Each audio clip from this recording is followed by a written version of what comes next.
Hey there, how's it going? What I'm going to do today is check the compressor start relay on this unit here. This uses a different type of relay compared to other ones where they tell you to take it off and shake it and see if it rattles. You actually have to take it off and test it to make sure this one is actually bad. But it was humming and clicking, and that's of course a telltale sign of that. But you want to be sure, so I didn't go into checking the start windings or anything on the compressor. What I wanted to do was just pull that relay off and test it.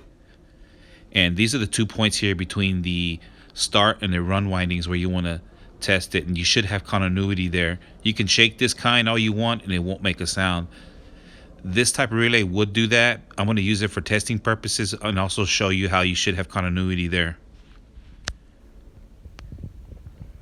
And of course, this is the defective one that I pulled off, and as I expected, there's no continuity between the start and the run winding on the connection there on the relay.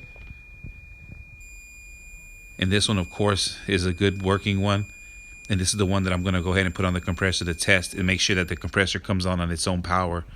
I don't want to test it with a 3-in-1. I want to make sure it works with the relay.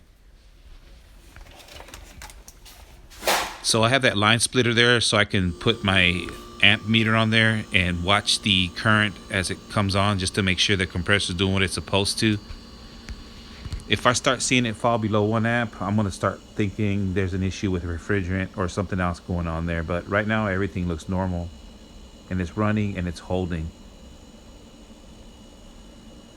So what I wanted to show you and to go over is that you can just pull that relay off and test those 2 points, and don't really look into using the 3-in-1, because a lot of the times I see that the compressor will fail not too long after that.